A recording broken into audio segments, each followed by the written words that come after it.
नमस्कार, आप सभी का स्वागत डीडी न्यूज़ पर।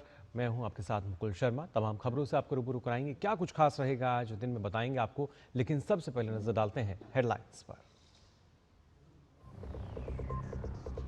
राष्ट्रीय मानवाधिकार दिवस आज। राष्ट्रपति द्रौपदी मुर्मू भारत मंडपम में राष्ट्रीय मानवाधिकार आयोग के समारोह में मुख्य अतिथि के तौर पर होंगी शामिल।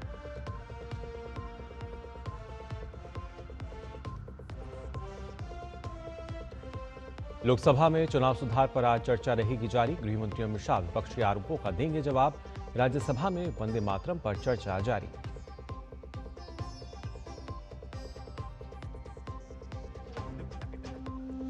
फ्लाइट ऑपरेशन सामान्य करने की कोशिश तेज। इंडिगो के फ्लाइट संकट पर केंद्र सरकार का एक्शन। 10% उड़ान कम करने के आदेश।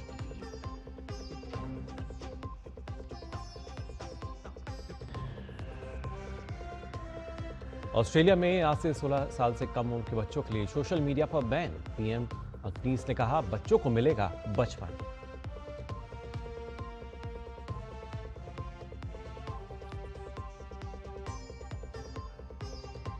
और भारत ने दक्षिण अफ्रीका को पहले T20 मुकाबले में हराया। 176 रन के लक्ष्य का पीछा करने उतरी टीम सिर्फ 74 रन पर हुई ऑल आउट। और आइए अब खबरें देखते हैं विस्तार से। आपको बता दें, भारत समेत दुनिया भर में आज मानवाधिकार दिवस मनाया जा रहा है। राष्ट्रपति द्रौपदी मुर्मू आज नई दिल्ली स्थित भारत मंडपम में राष्ट्रीय मानवाधिकार आयोग द्वारा आयोजित समारोह को संबोधित करेंगे। इस कार्यक्रम में 1948 में स्वीकार की गई मानव अधिकारों की सार्वभौम घोषणा को रेखांकित किया जाएगा। इस वर्ष के मानवाधिकार दिवस का विषय है हर रोज अनिवार्य जन सेवाएं और सबके लिए गरिमा। प्रधानमंत्री कार्यालय में प्रधान सचिव डॉक्टर पी.के. मिश्रा सार्वजनिक सेवाओं तक सार्वभौम सामान और गरिमापूर्ण पहुंच विषय पर प्रमुख भाषण देंगे। सम्मेलन में राज्यों के मानव अधिकार आयोग, राष्ट्रीय आयोग, सरकारी अधिकारी, नागरिक संगठनों और शैक्षिक जगत के प्रतिनिधि, साथ ही अन्य अधिकारी शामिल होंगे।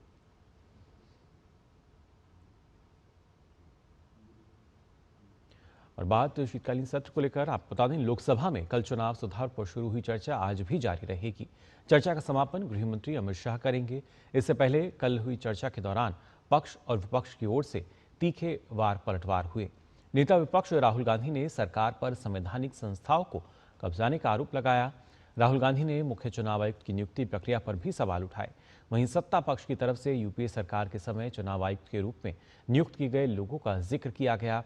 इस बीच एसआईआर की प्रक्रिया पर भी विपक्षी दलों ने सवाल उठाए तो सरकार की ओर से स्पष्ट किया गया कि वोटर लिस्ट के शुद्धिकरण विपक्षी दलों को उससे डर क्यों लग रहा है। चर्चा में हिस्सा लेते हुए कानून मंत्री अर्जुन राम मेघवाल ने कहा कि लगातार हार से विपक्ष निराश है, इसलिए चुनावी प्रक्रिया पर सवाल उठा रहा है। उन्होंने कहा कि एसआईआर कोई पहली बार नहीं हो रहा, इससे पहले भी कई बार हो चुका है। बीजेपी सांसद डॉक्टर हिमांशु जोशी ने लोकसभा में नेता प्रतिपक्ष राहुल गांधी पर तीखा हमला बोला। उन्होंने कहा कि राहुल गांधी पिछले लंबे समय से वोट चोरी और एसआईआर की बात करते रहे हैं, लेकिन जब वास्तव में सदन में बोलने का समय आया तो वे अपनी बात भी ठीक से नहीं रख पाए।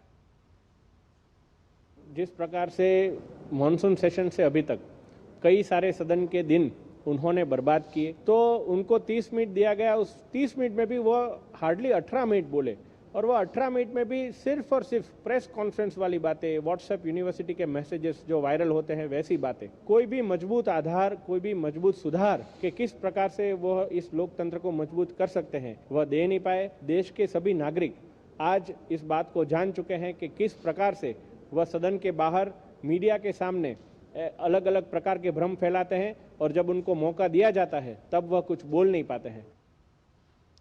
बीजेपी सांसद और वन नेशन वन इलेक्शन पर बनी संयुक्त संसदीय समिति के चेयरपर्सन पीपी चौधरी ने नेता प्रतिपक्ष राहुल गांधी सहित पूरे विपक्ष पर तीखा हमला बोला।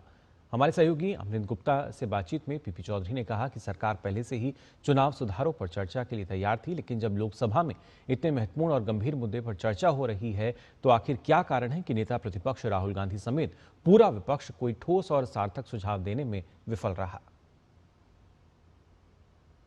जिस तरह की चर्चा थी और जिस तरह के सुझाव आज विपक्ष की तरफ से मिलने चाहिए और खासकर लीडर ऑपोजिशन की तरफ से, वो नहीं दिखे। पहले तो चर्चा कैसी थी और एलओपी का सुझाव के तौर पे देखें तो क्या सोचते हैं? एलओपी का तो एक फिलोसॉफिकल भाषण था। तो कहने का मतलब है कि जो अपेक्षा होती है देश को और उनके द्वारा कंट्रीब्यूशन होना चाहिए। एक बहुत बड़ी नेशनल पार्टी के लीडर हैं, वो कंट्रीब्यूशन का अभाव है। देश के लिए ये दुर्भाग्य है कि एसआईआर को लेकर के वो बिहार गए और वोट चोरी को लेकर के बिहार गए और बिहार की जनता ने उनको नकार दिया। तो पार्लियामेंट में हमेशा कंस्ट्रक्टिव अप्रोच होनी चाहिए। आप गवर्नमेंट के विकास के काम हैं, उनमें गलतियां निकालो और विकास के काम क्या हो सकते हैं वो बताओ। गवर्नमेंट की पॉलिसी ठीक नहीं है तो उसके बारे में बताओ, और कोई अच्छी पॉलिसी है तो उसके बारे में बताओ। लेकिन एक ही रट पकड़ लो आप, वोट चोरी एसआईआर ये वो।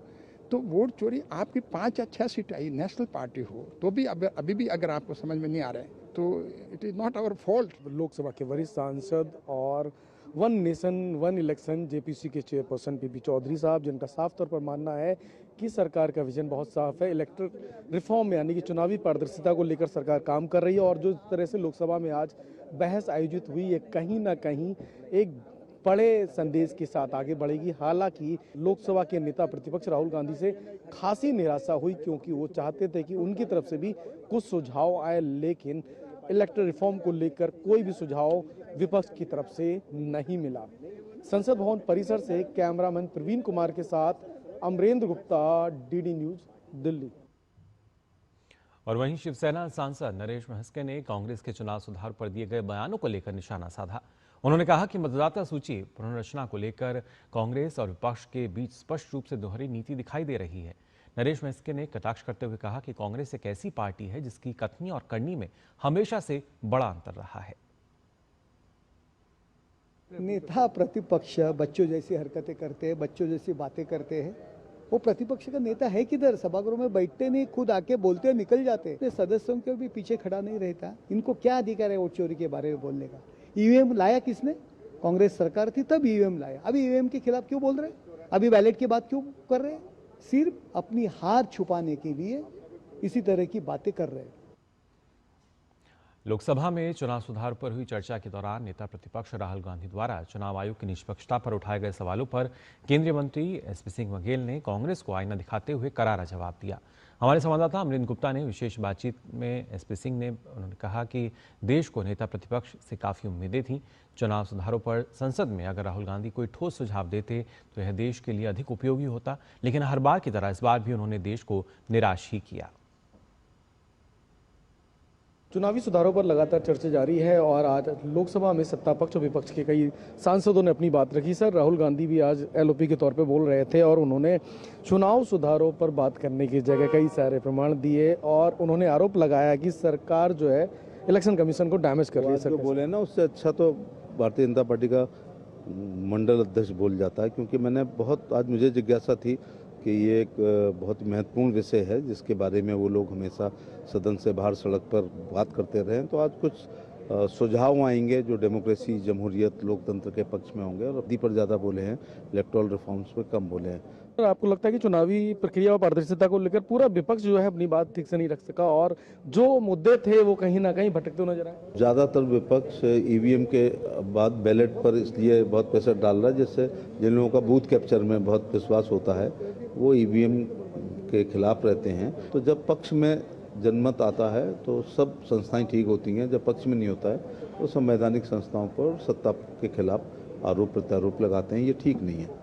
बहुत बहुत धन्यवाद। तो ये थे केंद्रीय मंत्री एसपी सिंह बघेल, जिनका साफ तौर पर मानना है कि जिस तरह से चुनावी सुधारों और चुनाव प्रक्रिया को लेकर चर्चा होनी चाहिए, विपक्ष आज अपनी बातों को रखने में नाकामयाब साबित रहा। संसद भवन परिसर से कैमरामैन प्रवीण कुमार के साथ अमरेंद्र गुप्ता, डीडी न्यूज। राज्यसभा में आज भी वंदे मातरम पर चर्चा जारी रहेगी। पूर्व निर्धारित कार्यक्रम के अनुसार उच्च सदन में कल ही यह चर्चा खत्म होनी थी, लेकिन सभी वक्ताओं द्वारा अपने विचार न रख पाने के कारण यह आज भी जारी रहेगी। राज्यसभा में आज चर्चा का समापन जेपी नड्डा करेंगे। वहीं कांग्रेस से जयराम रमेश भी अपनी बात रख सकते हैं। अगर राज्यसभा में आज वंदे मातरम पर चर्चा समाप्त हो गई तब चुनाव सुधार पर भी चर्चा शुरू हो सकती है। वहीं वंदे मातरम के 150 वर्ष पूरे होने पर संसद में हुई चर्चा पर बंकिम चंद्र चट्टोपाध्याय के परपोते सजल चट्टोपाध्याय ने प्रधानमंत्री नरेंद्र मोदी का आभार जताया। डीडी न्यूज से खास बातचीत में सजल चट्टोपाध्याय ने संसद में प्रधानमंत्री नरेंद्र मोदी के वंदे मातरम के महत्व की व्याख्या करने को सराहनीय कदम बताया। हमारे साथ बंकिम चंद्र चट्टोपाध्याय के जो परपोते हैं सजल चट्टोपाध्याय, वो 5th जनरेशन से आते हैं, वो हमारे साथ है। डीडी न्यूज़ में आपका स्वागत है। आपसे जो पूछना चाहेंगे कि ये 150 साल वंदे मातरम की 150 साल पूरा हुआ और इस साल सारे देश में वंदे मातरम को सम्मानित किया जा रहा है। संसद में इसके ऊपर एक विशेष चर्चा भी हुई। आपने सुना हुआ चर्चा मैंने सुने हैं। सबसे पहले मोदी जी को मैं प्रणाम करता हूं, इसको इतना साल बाद सामने ले आने के लिए। पूरे जो पंक्तियां है वो पंक्तियां आज इतने सालों बाद एक सरकार सामने ला रही है। क्यों उसको अलग किया गया? उसको तो किए थे जवाहरलाल नेहरू साहब ने किए थे। उस समय तो थोड़ा कंट्रोवर्सी हुआ था इसको लेके। जिन्ना ने जवाहरलाल नेहरू साहब को बोले थे कि इसमें सारे हिंदू देव देवी का नाम है, अगर इसको पूरा बुलाया जाएगा तो पूरा, अगर इसको आप बोलते रहेंगे तो आपका फ्रीडम फाइटर कोई मुस्लिम नहीं आएंगे। मुस्लिम का शब्द थोड़ा कंट्रोवर्सी हो गया था इसके चलते, इसके लिए बंद कर दिया गया था। दो अंतरा एक्चुअली इसको बंद करने का एक ही आदमी है, मिस्टर जवाहरलाल नेहरू। तृणमूल सरकार तो दावा करती है कि वो बंगाल के जितने भी मनीषी है, जितने भी आइकॉन्स है, उनको सही तरह से सम्मानित किया है। ये तो तृणमूल सरकार के जो तृणमूल नेत्री सीएम है वो मंच में जाके बोलती है। बंकिम के लिए बंगाल में कुछ काम नहीं हुआ। सबसे बड़ा बात है हमारा जो मकान उधर है नोयाटी में, उधर बहुत सारे प्रोग्राम होता है। उधर तो होना चाहिए था, होता है प्रोग्राम, जन्मदिन होता है, डेथ एनिवर्सरी होता है, वो बंकिम का जो प्रोग्राम उधर होता है उधर से खाली वही जगह में होता है। बंकिम भवन है उधर ही होता है। उधर जब कोई कुछ होता है परिवार का किसी को नहीं बुलाते हैं। ये सम्मान के बात है ना, सम्मान के बात है। बोलिए, हम तो बंकिम परिवार के आदमी हैं, वो तो हमारा दिया हुआ चीज है सब। 8-10 साल पहले मैंने एक ठो चिट्ठी लिखा था सीएम मैडम को, ममता बनर्जी को एक चिट्ठी हम लिखे थे थ्रू मेल। उसमें यही लिखा था कि मैम आपसे थोड़ा मिलना चाहता हूँ। बंकिम भवन का ऐसा हाल है, जो काम होता है ठीक ठाक काम नहीं होता है बंकिम भवन में। जो लोग रिसर्च करते हैं ठीक ठाक नहीं करते हैं, तो अब से हम थोड़ा मिलेंगे। तो उसका आंसर अभी तक नहीं आया। वंदे मातरम की 150 साल पर जिस तरह से वंदे मातरम को सम्मानित किया गया है, उससे बंकिम चंद्र चट्टोपाध्याय की जो 5th पीढ़ी है वो खुश है, उसको वो वेलकम करते हैं। कैमरा पर्सन सुभजित पाल चौधरी, सुमित दास के साथ सौरभ दत्ता, डीडी न्यूज़, कलकत्ता। आइए बुलेटिन में आगे बढ़ते हैं। आपको बता दें, केंद्रीय गृह राज्य मंत्री नित्यानंद राय ने लोकसभा में एक प्रश्न के लिखित उत्तर में वाइब्रेंट विलेज प्रोग्राम सेकंड के बारे में जानकारी दी। उन्होंने कहा कि केंद्र सरकार ने अंतर्राष्ट्रीय भूमि से सटे ब्लॉकों के चुनिंदा गांवों में 6,839 करोड़ रुपए के कुल परिव्यय के साथ केंद्रीय क्षेत्र की योजना के रूप में वाइब्रेंट विलेज प्रोग्राम सेकंड को मंजूरी दी है। इस योजना के तहत अंतर्राष्ट्रीय सीमाओं से लगे चुनिंदा गांवों का विकास किया जाएगा। इसमें उत्तर प्रदेश के बहराइच जिले के मिहीपुरवा और नवाबगंज ब्लॉक के नेपाल बॉर्डर से सटे 33 गांव भी शामिल हैं। योजना का फोकस आजीविका, सड़क संपर्क, बिजली, स्वास्थ्य, शिक्षा, पर्यटन, वित्तीय समावेशन और टेलीकॉम कनेक्टिविटी जैसे क्षेत्रों पर होगा। और खबरों का सिलसिला आगे भी जारी रहेगा। फिलहाल हम यहाँ रुकेंगे एक छोटे से ब्रेक के लिए। सुनो, एक अच्छी इंश्योरेंस पॉलिसी एआई से पूछते हैं। एक ऐसी पॉलिसी जिसमें प्रीमियम पेमेंट हो लिमिटेड पर इनकम आती रहे लाइफ टाइम। LIC का जीवन उत्सव। एक ऐसी पॉलिसी जो दे होल लाइफ इंश्योरेंस कवर भी। LIC का जीवन उत्सव। वाओ, चलो तो LIC की जीवन उत्सव पॉलिसी ही लेते हैं। मैं भी तुमसे यही कह रही थी, LIC का जीवन उत्सव। लाइफ टाइम सेलिब्रेशन मनाइए LIC के जीवन उत्सव के साथ। फ्यूचर सेट है। कौन है जो जोड़े देश को? विकसित भारत का विकसित वायर।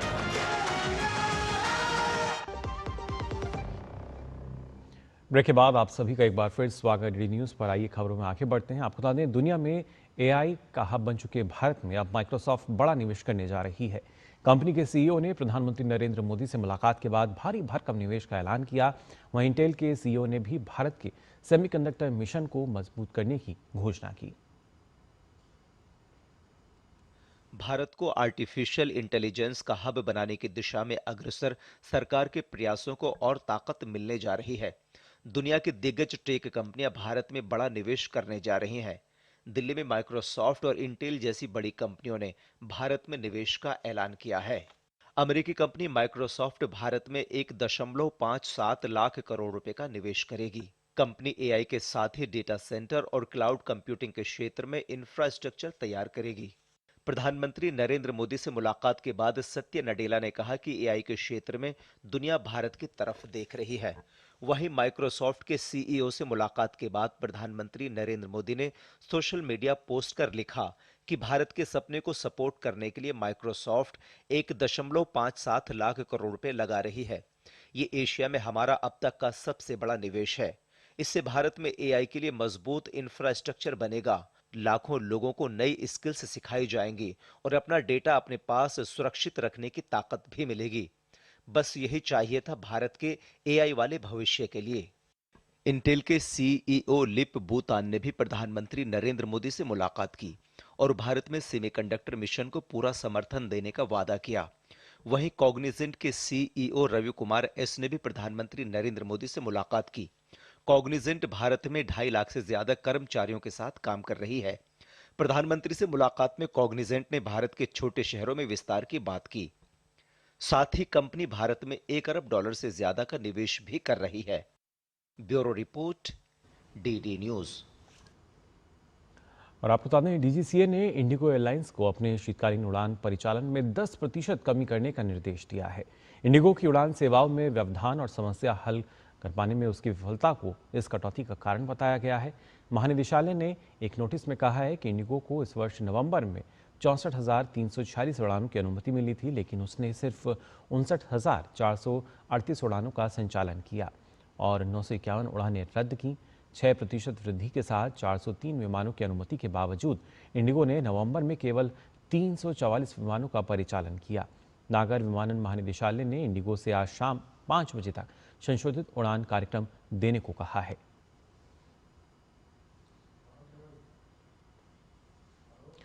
और बात गोवा अग्निकांड मामले को लेकर आपको बता दें, गोवा पुलिस ने birch boy Romeo Lane night club के 4 मालिकों में से एक अजय गुप्ता को हिरासत में ले लिया है। इस नाइट क्लब में शनिवार को भीषण आग हादसे में 25 लोगों की मौत हो गई थी।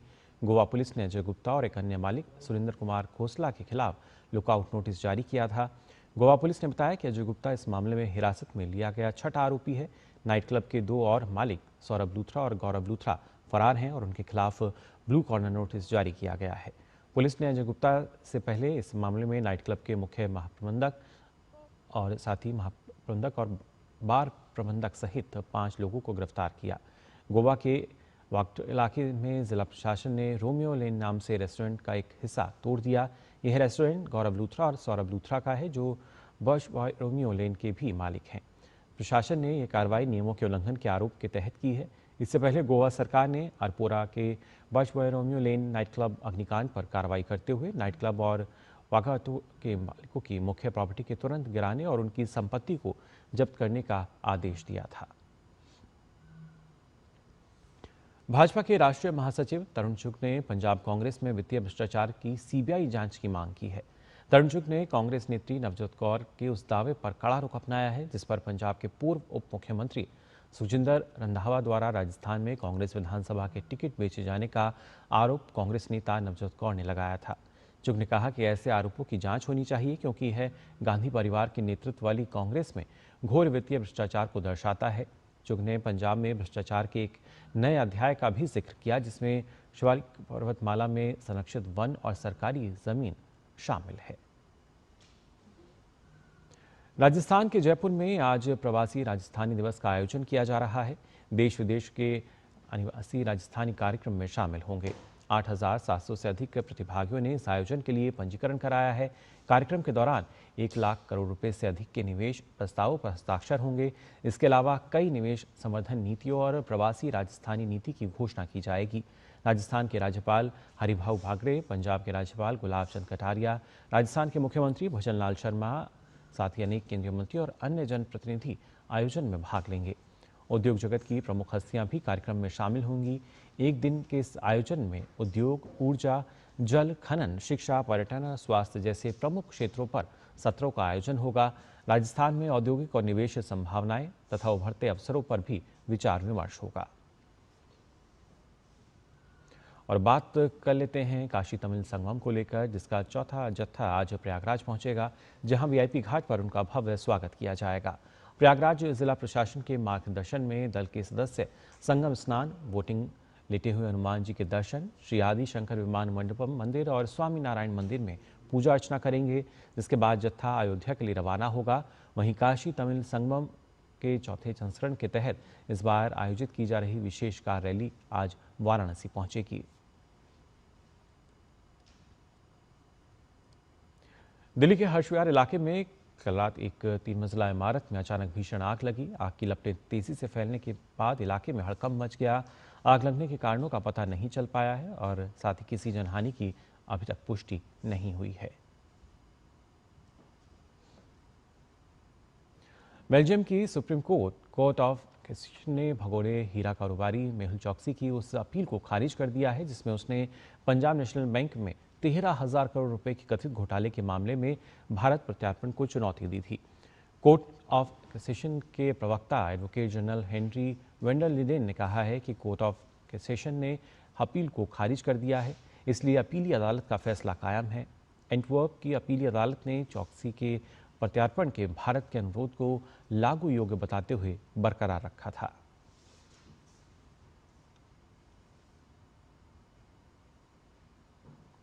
और खबर ऑस्ट्रेलिया से, जहां ऑस्ट्रेलिया दुनिया का पहला देश बन गया है जिसने 16 साल से कम उम्र के बच्चों के लिए सोशल मीडिया पर प्रतिबंध लगा दिया है। अब बच्चे टिकटॉक, यूट्यूब, इंस्टाग्राम और फेसबुक जैसे प्लेटफॉर्म इस्तेमाल नहीं कर सकेंगे। सरकार ने 10 बड़ी कंपनियों को आदेश दिया था कि वो बच्चों की पहुंच आधी रात से बंद करें, नहीं तो उन पर 49.5 मिलियन ऑस्ट्रेलियाई डॉलर का भारी जुर्माना लगाया जाएगा।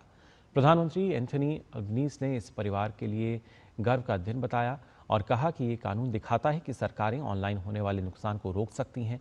उन्होंने बच्चों से आग्रह किया कि सोशल मीडिया छोड़ने के इस बदलाव के समय अगर उन्हें कोई सवाल हो या मदद चाहिए तो वे अपने माता पिता, शिक्षकों, हेडस्पेस या किड्स हेल्पलाइन से बात करें। प्रतिबंध लागू होने से पहले कई बच्चों ने अपने ऑनलाइन दोस्तों को अलविदा संदेश भी भेजे। सरकार का कहना है कि ये कदम बच्चों के मानसिक स्वास्थ्य की रक्षा के लिए ज़रूरी है। इस कानून की बड़ी टेक कंपनियां और अभिव्यक्ति की स्वतंत्रता के समर्थक आलोचना कर रहे हैं, लेकिन कई माता पिता और बच्चों के हित में काम करने वाले लोग इसे सही कदम मान रहे हैं। It's the Prime Minister here, and I want to speak to you directly about something very important. From December 10, if you're under 16, you're no longer allowed to have a social media account. You'll know better than anyone what it's like growing up with algorithms, endless speeds, and the pressure that can come with that. That's why we've taken this step to support you. If you have questions, by all means, reach out. Talk to your parents, your teachers, and your friends. And if you feel like you need more support, Headspace and Kids Helpline is there to assist. America की Kentucky state university में कल गोलीबारी में एक व्यक्ति की मौत हो गई और एक गंभीर रूप से घायल हो गया। पुलिस के अनुसार संदिग्ध हमलावर को गिरफ्तार कर लिया गया है।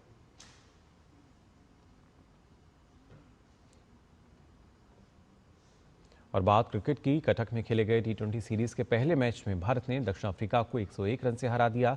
176 रन के लक्ष्य का पीछा करते हुए दक्षिण अफ्रीका की टीम सिर्फ 74 रन पर ऑल आउट हो गई। ये T20 क्रिकेट में दक्षिण अफ्रीका का सबसे कम स्कोर है। तो फिलहाल के लिए इस बुलेटिन में बस इतना ही। आगे देखिए नया सवेरा और बने रहिए DD न्यूज़ पर।